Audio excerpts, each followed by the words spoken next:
Abra sua Bíblia em Hebreus, capítulo 3, versículo 7. Todos acharam? Pode ser a Hebreus 3, 7. A série, que assim não. Portanto, como diz o Espírito Santo, se ouvires hoje a sua voz, não endureçais o vosso coração como na provocação no dia da tentação no deserto, onde vossos pais me tentaram, me provaram e viram por 40 anos as minhas obras. Por isso me indignei contra essa geração e disse: esses sempre erram em seu coração e não conheceram os meus caminhos. Senhor nosso Deus e Pai, falai conosco, abençoai a tua igreja, teu povo. Desde eu abençoo cada lar, cada família. Ó meu Deus, aqueles irmãos que porventura não estão aqui hoje, mas que o Senhor possa visitá-los, abençoá-los. No próximo culto esteja aqui conosco. Abençoa a tua igreja, teu povo. Fale conosco. Abre o nosso entendimento em nome de Jesus. Pode se sentarmos. Irmãos, não é de hoje que existe gerações que não ouvem a voz de Deus, não é verdade? Sempre houve e sempre vai haver uma geração que não dá ouvido a voz de Deus. Na época de Moisés foi uma grande derrota para uma geração. E hoje eu quero falar para você sobre uma geração que insiste em não ouvir a voz de Deus. Está vendo aquele coraçãozinho ali, só um pedacinho vermelho? O que é? Porque está todo petrificado por fora. E vai endurecendo. Irmão, nós temos que tomar cuidado para o nosso coração não nos endurecer. Nosso coração, nossa alma, nossa essência. Para a gente achar que não precisa mais de Deus, achar que não precisa mais de igreja, achar que não precisa mais de orar, achar que não precisa mais de estudar a palavra de Deus. Eu vou na igreja, culto a mesma coisa, o mesmo dino, o mesmo tocador, né, os mesmos levitas, né, sempre é o irmão fulano, ciclano, beltrano. Irmãos, eu preciso entender que eu preciso estar em comunhão com a igreja do Senhor. Eu preciso estar em comunhão com o povo de Deus. Porque, irmãos, que nós cantamos aqui hoje, eu espero um dia cantar lá na glória. Que nós estamos aqui hoje, eu estava cantando aqui e estava orando e lembrando, e eu lembrei de muitas pessoas, desde o irmão João Alves até os que faleceram recentemente, que partiram para a glória. E eu espero um dia encontrar todos eles lá na glória. Amém. Porque senão a nossa fé é vã. Paulo disse: se nós esperamos a Cristo apenas nesse mundo, nós somos os mais miseráveis desse mundo. É uma geração, irmãos, na época de Moisés, essa geração que foi derrotada, é uma geração que viu milagres que nenhum ser humano viu e nem jamais vai ver.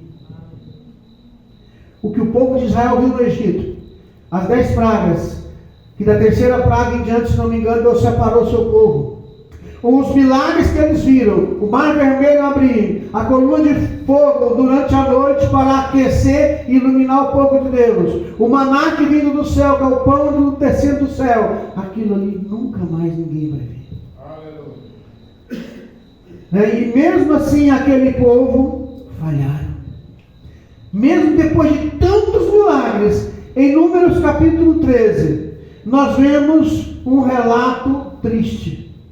E quando Moisés envia os 12 espias ali para espiar a terra prometida. Quando Moisés envia aqueles homens, ele escolheu um de cada tribo. Mas não era um homem qualquer. Ele escolheu um líder de cada tribo, um guerreiro de cada tribo. Eram homens que tinham a espada na mão. Eram homens que sabiam lutar e guerrear, e que toda a sua tribo, toda a sua família, das 12 tribos, desde a tribo de Levi até a tribo de Dan, ele escolheu um de cada tribo. Era só os líderes. Mas esse povo, quando foi ali, eles chegaram com boas e más notícias. E é muito triste, irmãos. Infelizmente, esses líderes voltaram e disseram palavra de desânimo para Moisés.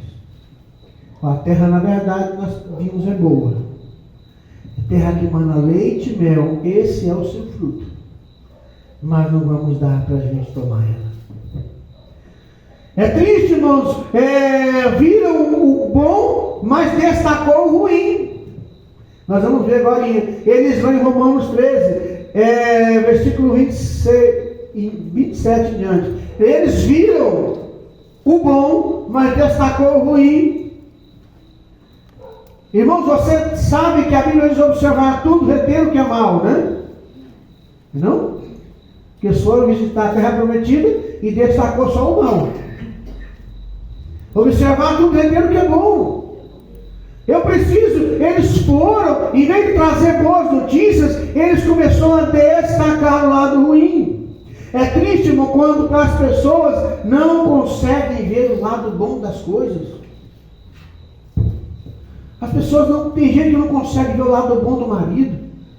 Tem mulher que não consegue. Tem homem que não consegue ver o lado bom da esposa. Talvez a esposa não é exímia cozinheira.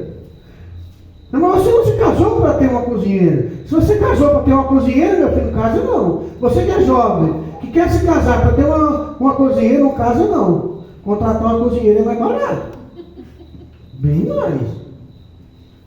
Né?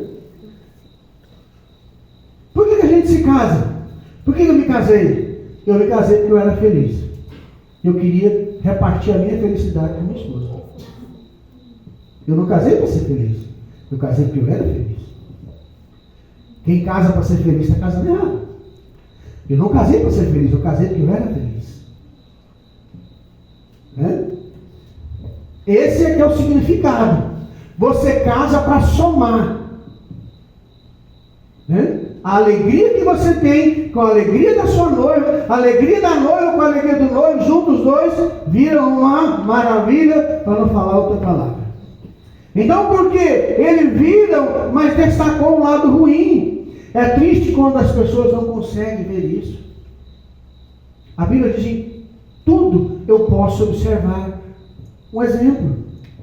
Eis um grande erro que nós estamos cometendo hoje em dia. Nós estamos destacando só o lado negativo.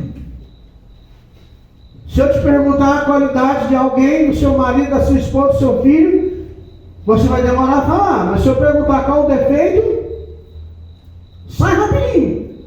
É um atrás do outro. Porque a gente é mestre em observar defeito. Ainda bem que eu não caio na bobeira de perguntar para minha esposa os meus defeitos. Que eu já sei, e sim muitos. Não crer nas promessas de Deus, irmãos, é o começo de toda a derrota. Quer ver? Olha aqui, em Números 13, 27, 28. Aqueles homens foram ali. E eu vou destacar, eram homens guerreiros, líderes da nação. E encontraram e disseram: fomos à terra que nos enviastes, e verdadeiramente manda leite e mel. Vírgula, esse é o seu fruto.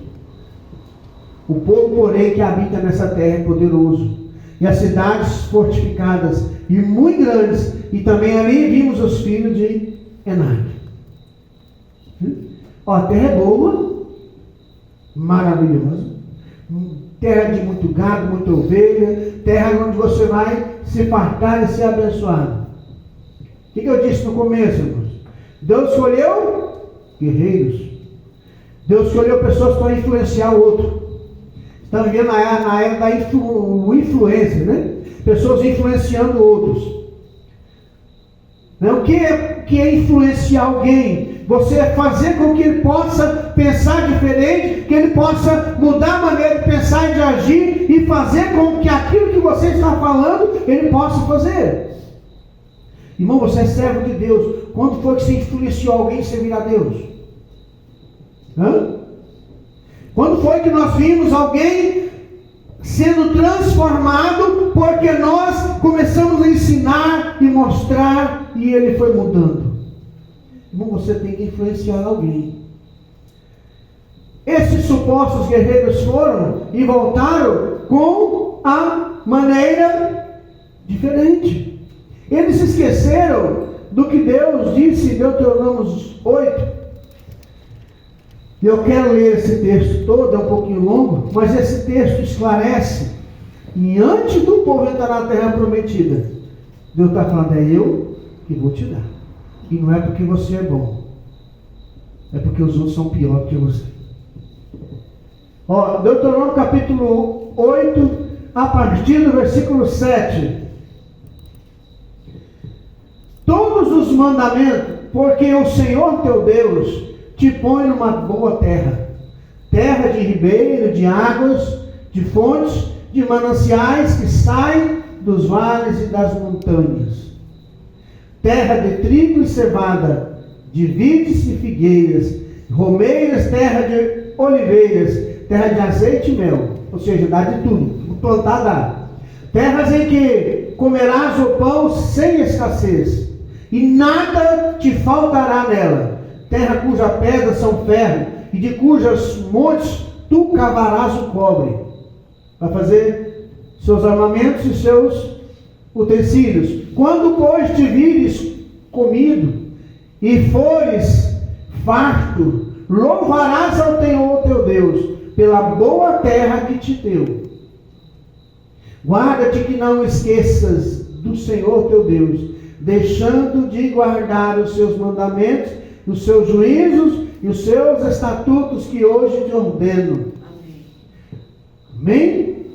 Glória a Deus. Até o versículo 18. Guarda-te para não suceder que, havendo tu comido e farto, havendo edificado boas casas, habitando-as, presta atenção, e se te virem aumentando os teus gados, teus rebanhos, e te acrescentar prata e ouro, se multiplicar tudo quanto tens, e se eleva o teu coração e te esqueças do Senhor teu Deus, que te tirou da terra do Egito, da casa da servidão, e te guiou por aquele grande e terrível deserto de serpentes ardentes, de escorpiões, de terra seca, em que não havia água, tirou água para ti da rocha pederneira, que no deserto te sustentou com maná que teus pais não conheceram, para te humilhar e para te provar, e para no fim te fazer bem. E digas no teu coração: a minha força e a minha fortaleza, da minha mão me adquiriu esse poder. Antes te lembrarás do Senhor teu Deus, que é Ele que te dá força para adquirir riqueza, para confirmar sua aliança, que jurou a teus pais, como se vê nesse dia. Amém. Vamos, a leitura é longa, mas resumidamente é o seguinte, verso 17 e 18. Olha, no versículo 18, antes, Deus está, olha, lembra que Moisés, ele não entrou na terra prometida, ele estava profetizando. Deus vai te dar casas, Ele vai te dar prosperidade, teu gado vai aumentar, os teus rebanhos vão aumentar, a tua grana, teu ouro vai aumentar, você vai ser abençoado, você vai ter casas boas. E quando você estiver bem financeiramente, você não vai esquecer do Senhor teu Deus. Amém. O que acontece hoje? Vai em Romanos, tem um versículo que eu gosto muito: alegrai-vos com os que se alegram e chorai com os que choram. Romanos 12, lá no versículo 13 a 15. Então, alegrai-vos com os que se alegram e chorai com os que choram. Irmão, se alegrar com quem chorar com quem chora é fácil, não é? É ou não é? Chorar com quem está chorando é moleza, né? Romanos 12, 15. Alegrai-vos com os que se alegram e chorai com os que choram. Só para os irmãos conferir. Alegrai-vos com os que se alegram e chorai com os que choram. Maravilha. Mas alegrar com quem está se alegrando é difícil. Quando o irmão está prosperando, quando ele está crescendo, quando ele está bem de saúde, quando os seus negócios vão bem, quando tudo dá certo, alegrar com quem se alegra é você se contentar e saber: ó, Deus está abençoando o irmão, tem que ficar alegre porque Deus está abençoando ele. Mas isso não é tão fácil hoje em dia, porque o ser humano está carregado de inveja. Então, irmãos, quando o ser humano está bem, financeiramente próspero, Deus usou Moisés para dizer: olha, cuidado, não se eleva teu coração, porque uma geração está insistindo em não ouvir a voz de Deus como no passado. Porque, irmãos, olha só, o povo de Israel se esqueceu, e quando Deus nos dá uma coisa, os espias não foram lá visitar a terra prometida? Não era para trazer um relatório se a terra é boa, se a terra realmente é como Deus falou. Como eles iam entrar e como iam sair. Não é para falar dos gigantes, porque Deus havia prometido de dar aquela terra a eles. Dos 10, dos 12, 10 deram um relatório negativo, só 2 não. Como nós sabemos, foi Josué e Caleb. Caleb se pôs no meio e gritou: olha, a terra é nossa, vamos lá. Deus falou que vai nos dar, e se nós for lá, Deus vai nos dar a terra, porque Deus vai na frente e Ele vai nos abençoar. Mas naquele dia ninguém apoiou Caleb, somente Josué. E a nação perdeu, uma geração foi derrotada. Deus vai com você, irmão. Quando Ele te dá alguma coisa, Ele te dá condições de você manter. O seu casamento, o seu trabalho, as suas finanças, Deus vai te dar condições de você manter, mas para isso você precisa confiar no Senhor. Deus vai nos dar meios, a terra é boa e nós precisamos conquistá-la. Em que você não está ouvindo a voz de Deus? Além de não confiar na palavra de Deus, eles passaram a falar mal da terra. 13:32, olha só o que eles expõem do ser humano. Já viu o que menino faz? Menino faz isso. Menino pirracenta que faz isso. Quando ele não pode ter uma coisa, ele fica desdenhando o que o outro tem. Né? E infamaram a terra que tinham espiado, dizendo aos filhos de Israel: a terra pela qual passamos a espiar é terra que consome seus moradores.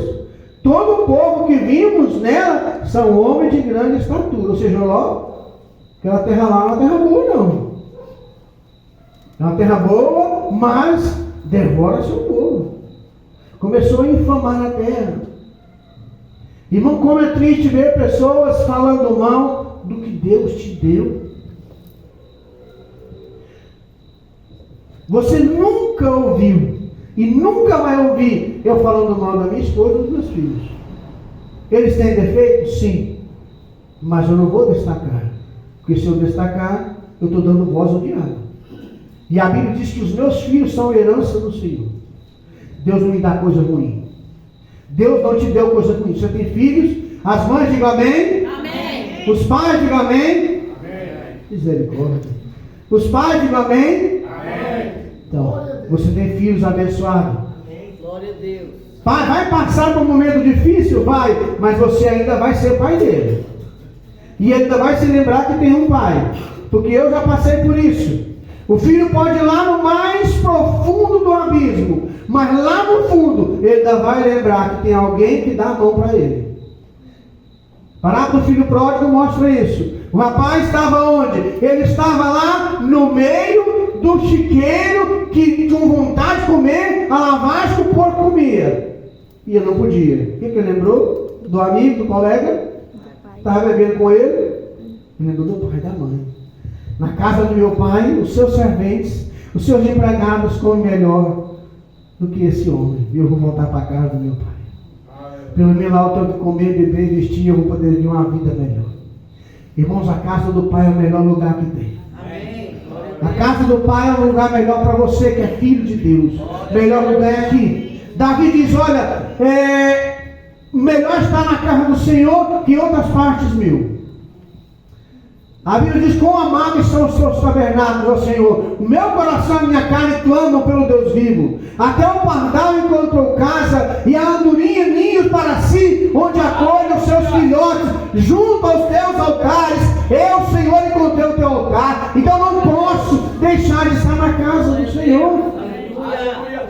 O salmista diz, alegrei quando me disseram, vamos na casa do Senhor. Pararam nossos pés junto aos teus altares, ó Senhor.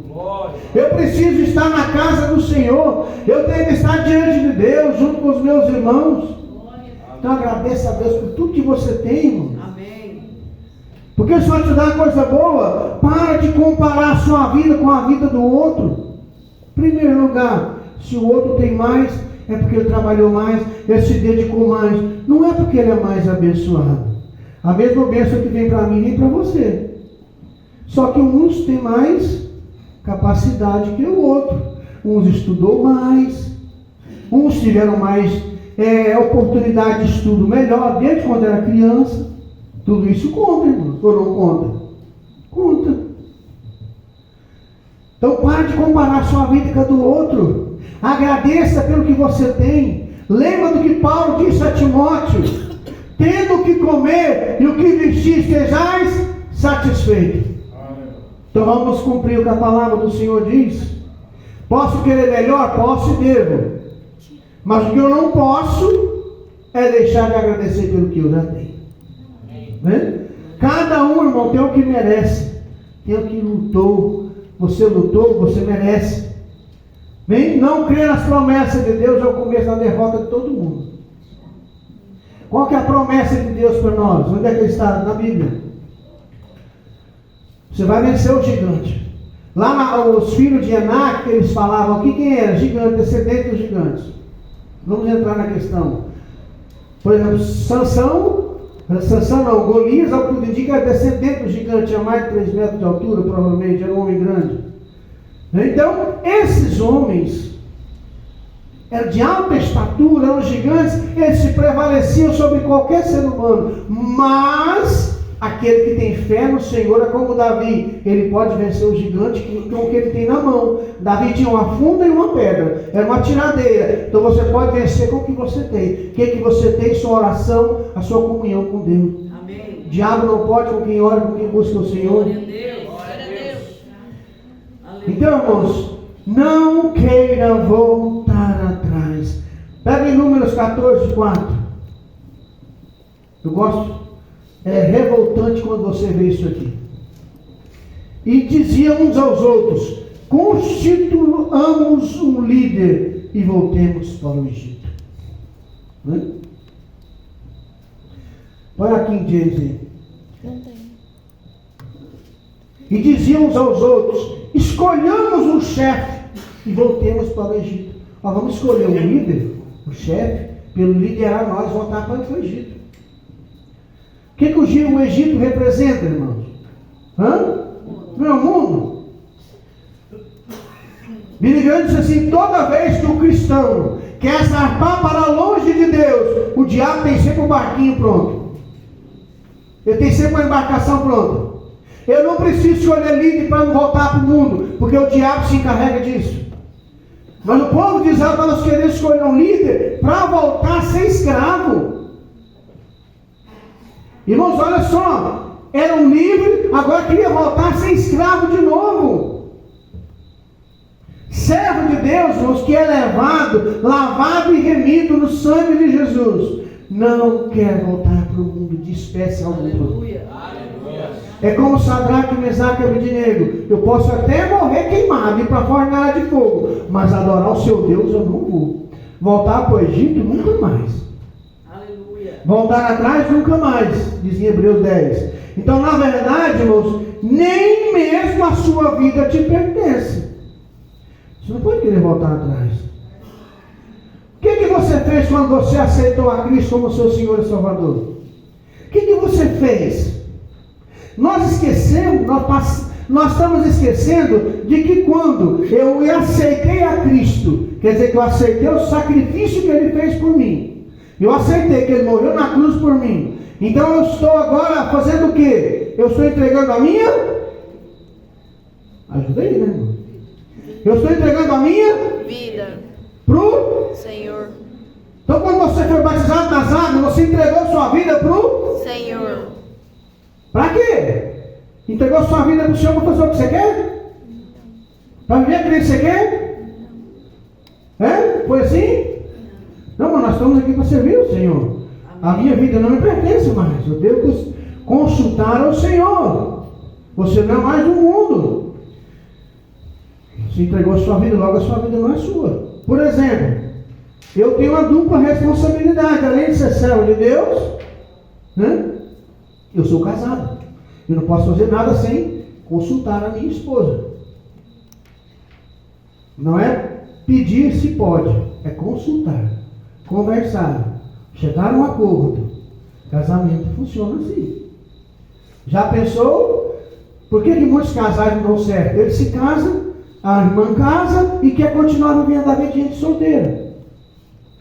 O irmão casa e continua vivendo a vida de solteiro. Então você se casou agora, até seus amigos e outro.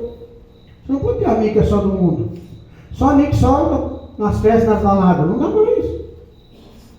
Irmão, não dá para você ter colegas que só vivem lá comentando outro tipo de coisa. Agora você tem. Por isso que a gente aconselha as irmãs quando se casam, fazer parte do grupo das filhas de Sião. É gente que vai pensar que nem você, te ajudar a ser uma pessoa melhor. Então, se sua vida não te pertence, faça a vontade daquele que é seu Senhor. Amém. Faça a vontade daquele que é seu Senhor. O povo de Israel se esqueceu da palavra que Deus dissera com respeito ao Egito. Lá em Êxodo 14, versículo 13, tem uma profecia de Deus. Êxodo 14, 13, fala que o Senhor determinou algo que o povo de Israel esqueceu. Moisés, porém, disse ao povo: não temais, estáis quietos e vede o livramento que hoje vos fará o Senhor, porque os egípcios que hoje vistes, nunca mais tornareis a ver. Aqueles irmãos estavam saindo lá do Egito. A promessa de Deus é: vocês nunca mais vão ver esse povo. Agora você não pertence mais a esse mundo. Você tem que pensar nas coisas que são lá do alto. Então, irmãos, olha, o que você precisa fazer? Parar de ser tão rebelde, não querer ouvir a voz de Deus. Não precisa escolher líder para você ir para fora, não. Em primeiro lugar, Deus não quer que você saia da presença dele. Amém. A Bíblia diz que quando um pecador se arrepende, os anjos do céu fazem festa, né? Mas o que será que acontece quando um servo de Deus se desvia, vai para o pecado e torna a viver na vida do mundo? Será que não há tristeza lá no céu? Então, se houver tristeza lá no céu, como diz Billy Graham, provavelmente é porque nós estamos orando pouco, trabalhando pouco. Se tem gente desviando, é porque nós não estamos fazendo o nosso papel, orando e buscando. E nos colocando à disposição do Senhor. Nós somos uma geração que não quer ouvir a voz de Deus. Hebreus 3,8 diz: não endureçais o vosso coração. Eu não posso endurecer meu coração. Eu não posso endurecer meu coração. Não estão ouvindo o chamado da santidade. Agora é para nós, para a nossa geração, hoje, agora. A igreja de hoje está se esquecendo do chamado à santidade. Você viu quando hoje nós cantamos praticamente 90% dos hinos mais antigos? O clima não é outro, irmãos? Por quê? Porque nós estamos resgatando um período de nossas vidas que realmente havia compromisso com o Senhor. Um período em que os autores, os compositores tinham mais comunhão com Deus, que não escreviam uma melodia para vender ou para ganhar dinheiro, mas porque amavam o Senhor e queriam mostrar aquilo ali com a sua melodia. Então, a santificação começa desde aquilo que a gente está ouvindo. Desde aquilo que a gente está cantando.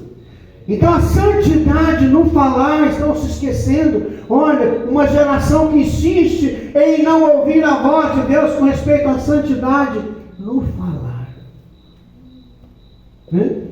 Muito servo de Deus ainda ora, fala em línguas aqui. Chega em casa, xinga a mulher, xinga o marido, xinga o esposo, xinga os filhos, xinga o presidente, xinga o fulano, ciclano, beltrano. Continuam falando palavra de baixo calão em casa. Quando algo acontece errado, em vez de glorificar o Senhor, o que faz? Tasca aquele palavrão.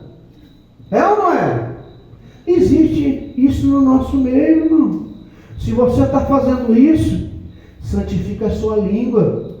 Diz Tiago: tudo se domina, menos a língua. A língua é um órgão indomável. Por que o sinal, eu acredito do batismo do Espírito Santo é o falar em línguas? Porque o Senhor está tomando a sua língua e falou assim: eu vou tentar controlar. E eu acho que Deus falou assim: eu vou tentar controlar, não vai ser fácil, mas eu vou tentar. Se você deixar, eu vou tentar. Né? Engraçado, irmão, que quando no primeiro batismo do Espírito Santo houve um sinal mais maravilhoso ainda. que pousou sobre cada um dos apóstolos e cada um daquelas 120 pessoas no cenáculo? Quem lembra, levanta a mão. Línguas como que de fogo. Para quê? Olha, eu estou te dando uma nova língua para você ter domínio sobre a sua língua. Parar de xingar, parar de maldizer, parar de reclamar. Quanto mais você reclama, pior fica a sua vida. Passa a agradecer pelo que você tem. Eu já falei aqui, faça uma lista, escreva e colhe aqui na primeira página da sua Bíblia, aqui na contracapa, e colhe quando você for orar, quando você estiver reclamando: Senhor, obrigado pela esposa que eu tenho, pelos meus filhos, obrigado pela saúde, obrigado porque aquele dia o Senhor me livrou naquele acidente. Então você vai agradecer pelo que Deus está fazendo na sua vida. Amém, glória. É assim que funciona, irmão. Em tudo dai graças. Eu vou recordar do que Deus me fez. Então eu preciso santificar o meu falar. E eu preciso também santificar os meus negócios. Tem muito cristão que acha que vai para o céu. Ele acha que ele é cristão, ele ora, fala em línguas na igreja, ele busca, ele é fiel aqui.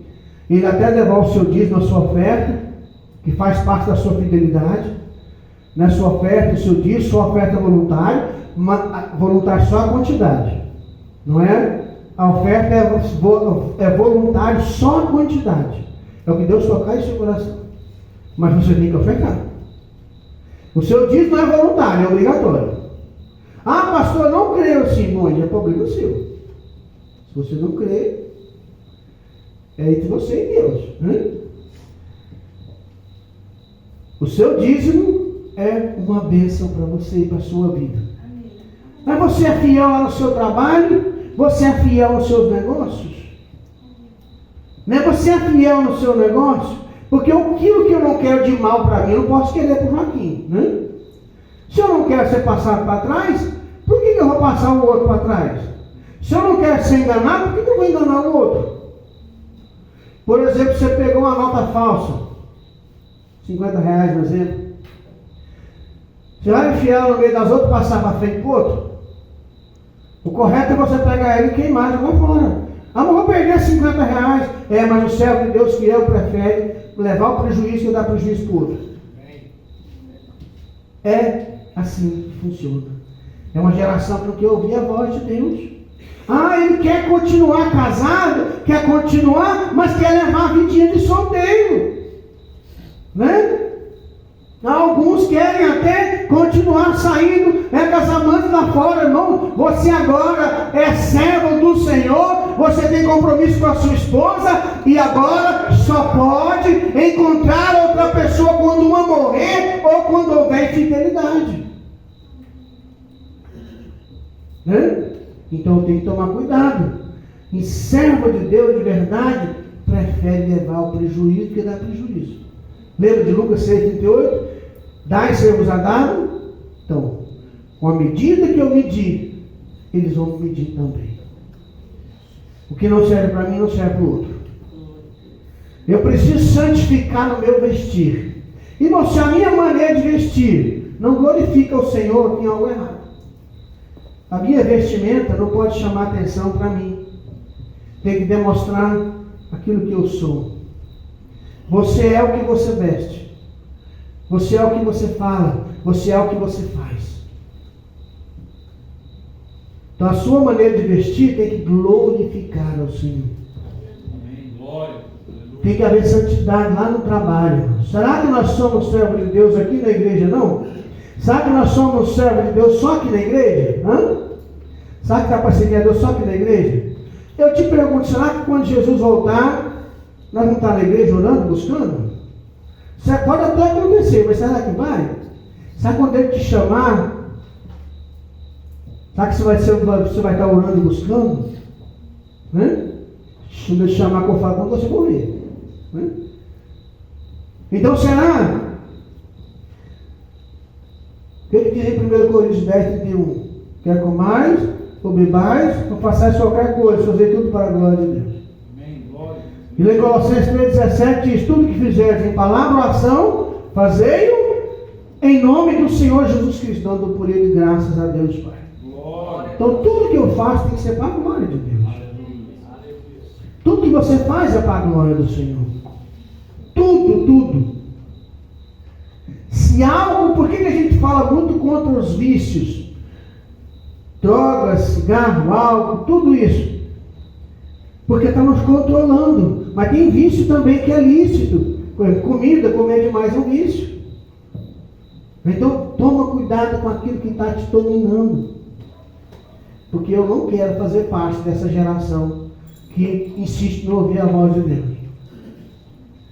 Mas eu quero fazer parte daquela geração que vai ouvir o último som da última trombeta. Amém. Daquela geração que vai ouvir a voz de Deus dizendo: vinde bendito de meu Pai. Eu quero ouvir aquela voz que vai dizer: porque eu tive fome e me deste de comer, tive sede e me deste de beber. Então eu quero ouvir, é isso, como diz Paulo aos Tessalonicenses no capítulo 4.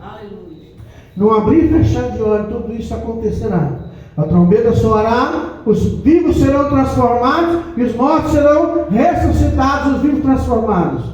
E nós subiremos, estaremos para sempre com o Senhor. Amém. Quem não quer ouvir isso? Nós precisamos, só temos dois caminhos: o céu ou o inferno. Eu vi o pastor falando: não é opcional, não, irmão. Eu vi falando: esse negócio de liberdade, não existe liberdade. Tem liberdade, não. Ah, eu sou livre, posso fazer o que eu quero. Pode não. Só tem dois caminhos: céu e inferno. E se você não quiser ir para nenhum dos dois? Não tem purgatório, não. Se você não quer ir para nenhum dos dois, meu amigo, provavelmente vai estar no inferno. Porque para estar no céu, você tem que estar se preparando. Para estar no céu, você tem que estar se preparando para fazer da sua vida o céu. Você tem que fazer com que tudo que você faz seja para a glória do Senhor. Irmão, se você pegar apenas 1 Coríntios 10, 31, esquecer do resto da Bíblia todinha e colocar só esse versículo em prática, você vai para o céu. Quer comais ou bebais ou façais qualquer coisa, fazer tudo para a glória de Deus. Amém. Já arrependeu os seus pecados, já foi batizado, já recebeu o Espírito Santo. Se você pôr só esse versículo em prática, você vai ser o crente mais abençoado dessa terra. Pena que a gente não consegue. Em ter todo o tempo, não. Vamos ficar em pé. E eu quero te convidar nessa noite a você fazer uma reflexão. Como é que está a sua fé?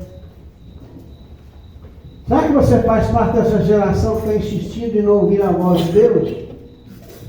Lembra que um dia o Senhor falou assim: olha, eu vou tirar de vocês o coração de pedra, eu vou pôr dentro de vocês o coração de carne.